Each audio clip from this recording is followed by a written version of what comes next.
خواتین و حضرات اور میرے پیارے وطن اسلامی جمہوریہ پاکستان کے نوجوانوں، السلام علیکم۔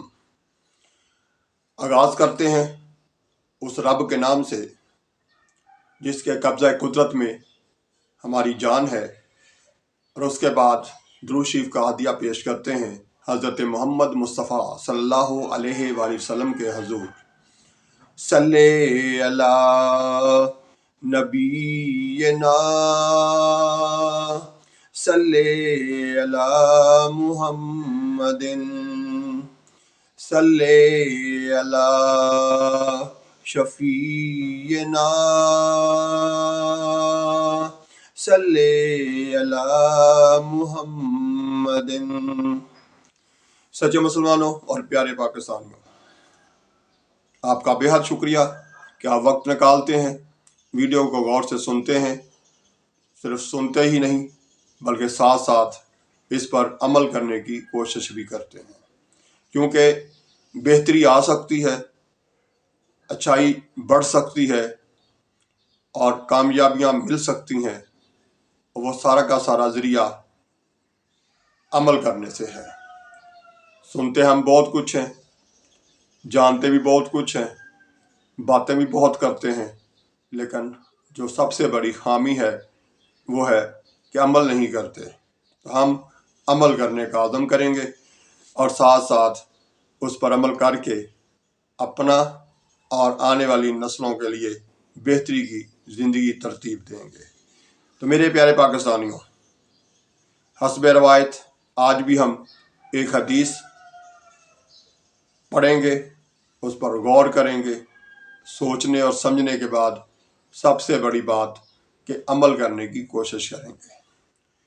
ہمارے پیارے آقا حضرت محمد صلی اللہ علیہ وآلہ وسلم کا فرمان ہے، زیادہ مت ہنسو، کیونکہ زیادہ ہنسنے سے دل مردہ ہو جاتا ہے۔ سنن ابن ماجہ حدیث نمبر 4193 4193۔ تو اس حدیث میں ہمارے پیارے آقا حضرت محمد خاتم النبیین صلی اللہ علیہ وآلہ وسلم فرما رہے ہیں، ہمیں سمجھا رہے ہیں، ہمیں بتا رہے ہیں کہ زیادہ مت ہنسو، کیونکہ زیادہ ہنسنے سے دل مردہ ہو جاتا ہے۔ یعنی یہ جو کھڑکھڑا کے ہنسنا ہے، اونچی آواز سے، بلند آواز سے، کہہ کے لگا کے ہنسنا ہے، اس کے لیے کہا گیا ہے کہ زیادہ نہیں، کبھی کبھار تو ہو گیا، اسے بھی اتنا پسند نہیں کیا گیا، لیکن یہ ہے کہ زیادہ مت ہنسو۔ تو اس سے منع کیا گیا، اس سے کیا ہوتا ہے؟ دل مردہ ہو جاتا ہے، ہمارے اندر بے حسی، لاپرواہی یہ بڑھ جاتی ہے۔ یہی وجہ ہے کہ ہمارے آقا حضرت محمد صلی اللہ علیہ وسلم اپنی پوری لائف میں مسکراتے تھے، چہرے پہ ہلکی سی مسکراہٹ لاتے تھے۔ زیادہ بھی خوش ہوئے تو شاید زندگی میں ایک یا دو دفعہ دانت نظر آئے ہوں گے، ورنہ وہ اس طرح سے کھلکھلا کے پورے زور سے ہنستے نہیں تھے۔ تو اسی لیے ہمیں بھی منع کیا گیا کہ ہمیں بھی ایسا نہیں کرنا چاہیے۔ یہ تو ہو گئی حدیث کی بات، جس پر اب ہم اللہ سے اگر یہ ہمارے اندر خامی ہے تو ہم اسے ختم کرنے کی کوشش کریں گے۔ اس کے بعد آتے ہیں روزمرہ کی گفتگو کی طرف۔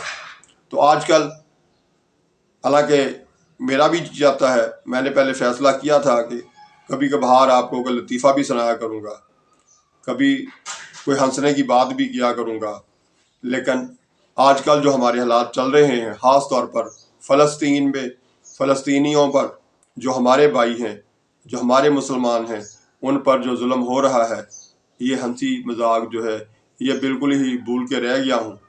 لیکن اللہ تعالیٰ اچھے دن لائے تو ساتھ ساتھ یہ بھی ضروری ہے، کریں گے، لیکن یہ ہے کہ اس طرح سے نہیں کہ اس سے ہمیں بلند آواز میں زور سے ہنسنے کا موقع ملے، بلکہ اپنے آپ کو کنٹرول رکھ کے چلیں گے، کیونکہ ہمارا مذہب جو ہمیں سکھا رہا ہے، جو ہمارے نبی حضرت محمد صلی اللہ علیہ وسلم ہمیں کہہ رہے ہیں، اس پر عمل بھی کرنا ہے۔ تو میرے پیارے پاکستانیوں، ہمیں ہر قدم پر کوشش کرنی ہے کہ اپنے گھر میں ایسی اشیاء جو اسرائیلی ہیں، اسرائیلی مصنوعات میں آتی ہیں، ان کا استعمال سرے سے ختم کرنا ہے۔ یہ جو پودے ایسے لگے ہوئے ہمارے گھروں میں جن کا فائدہ اسرائیل کو ہو رہا ہے اور اس سے نقصان ہمارے مسلمان فلسطینیوں کو پہنچ رہا ہے، ایسے پودوں کو ہم نے اپنے گھروں سے سرے سے کاٹ دینا ہے. یعنی کوشش کرنی ہے پوری کہ نہ کوک پئیں، نہ ڈو صابن استعمال کریں، اسی طرح سے ایریل سرف جو ہے وہ بھی استعمال نہ کریں. پاکستانی مصنوعات کو زیادہ سے زیادہ اپنے استعمال میں لائیں اور خصوصی طور پر اسرائیلی مصنوعات کو اپنے گھروں سے ختم کریں. اس کے ساتھ ساتھ اٹھتے بیٹھتے اپنے فلسطینیوں پر، اسرائیل کے ظلم پر اور ہمارے حکمرانوں کی خاموشی پر تبصرہ ضرور کریں، گفتگو آپس میں کریں. اسی طرح سے سوشل میڈیا پہ جو ہے نا لوگ، ان کا بھی فرض ہے وہ اس طرح کی چیزوں کو، یعنی فلسطینیوں کی حمایت میں، اسرائیل کی مخالفت میں زیادہ سے زیادہ پوسٹ جو ہیں ان کو شیئر کریں، ایک دوسرے کی سوچ کو مثبت بنانے کی کوشش کریں، اجاگر کریں اس مسئلے کو، زیادہ سے زیادہ میڈیا پہ شور مچائیں تاکہ جلد از جلد فلسطینیوں پر ظلم ہونا بند ہو اور اسرائیل اور اس کے ساتھ کھڑے یہودی غیر مسلم ملکوں کو بھی شرم آئے اور وہ اس کام سے باز آئیں. ہمارے حکمران تو سو رہے ہیں لیکن عوام کو جاگتے رہنا ہے. وہ تو اسی طرح سو رہے ہیں جیسے ہمیں گیس کے بل بھی بڑھ کے آ رہے ہیں، آگے بجلی کے ریٹ بھی ہمیں بار بار سنائے جا رہے ہیں کہ زیادہ ہو رہے ہیں. تو کیا حکمرانوں کا کام یہی ہے؟ اسی طرح سے اگر یہ نہیں ہے تو عوام کا بھی یہ فرض نہیں ہے کہ وہ صرف خاموشی سے ٹیکس بھی دیتے رہیں، بل بڑھتے رہیں، مہنگائی ہوتی رہے اور وہ خاموش رہیں. وہ ان کا بھی فرض ہے کہ وہ اس پر بھی تبصرہ کریں. اس بات کو ساتھ ساتھ کوشش کریں کہ آج کل جو زیادہ ظلم فلسطینیوں پر ہو رہا ہے اس کا بھی تذکرہ کریں، اس کا بھی اظہار کریں، آپس میں ایک دوسرے کو معلومات دیں اور آنے والے کل میں اس پر اتنا زیادہ تبصرہ ہو جائے کہ ہم احتجاج بھی کرتے رہیں، حکمرانوں کو بھی جگاتے رہیں اور خود بھی جاگتے رہیں. مہنگائی کے خلاف بھی ہم نے شور مچانا ہے، کوئی باہر سے آگے ہمیں نہیں بچائے گا. ہمیں اپنے حکمرانوں کو ہوش بھی دلانا ہے، یہ بھی ہمارا فرض ہے. تو میرے پیارے پاکستانیوں، عمل سے سب کچھ ہوگا، جو کچھ کر سکتے ہیں وہ کریں، لیکن حدود میں رہ کر کہ اپنے آپ کو، اپنے آس پاس کے لوگوں کو تکلیف بھی نہ پہنچنے پائے. کوشش کریں بہتری کی طرف جائیں لیکن کسی کو تکلیف پہنچائے بغیر. اللہ تعالیٰ آپ کو اور مجھے آنے والے کل کے دنوں میں اپنے آپ وطن پہ آنے والی مصیبتوں سے بچانے کی توفیق بھی دے، اس کو بہتری کی طرف لے جانے کی توفیق بھی دے، اور ساتھ ساتھ ہم عملی کوشش کریں. صرف باتوں سے بات نہیں ہوگی، صرف زبانی کلامی نہیں، عمل کریں. اگر ہم دکاندار ہیں تو ہم بطور دکاندار اپنا پروفٹ کام کریں، اگر ہم سرکاری ملازم ہیں تو اپنی رشوت جو ہے اس کو ختم کریں. اپنے بچوں کو حلال کھلائیں گے تو وہ کوئی نیک انسان بنیں گے، اگر حرام کھلائیں گے تو پھر ہمارے پاس پہلے ہی آصف زرداری، نواز شریف خاندان کی کمی نہیں ہے. اسی طرح یہ خاندان اور بڑھتے چلے جائیں گے تو ہمیں مزید تکلیف کا سامنا کرنا پڑے گا، مزید مشکلات میں جینا پڑے گا. تو میرے پیارے پاکستانیوں، اپنی زندگی کو اور اپنے آس پاس کے لوگوں کی زندگی کو آسان بنانے کے لیے اپنی پالیسیوں کو درست کریں، اپنی سوچ کو درست کریں.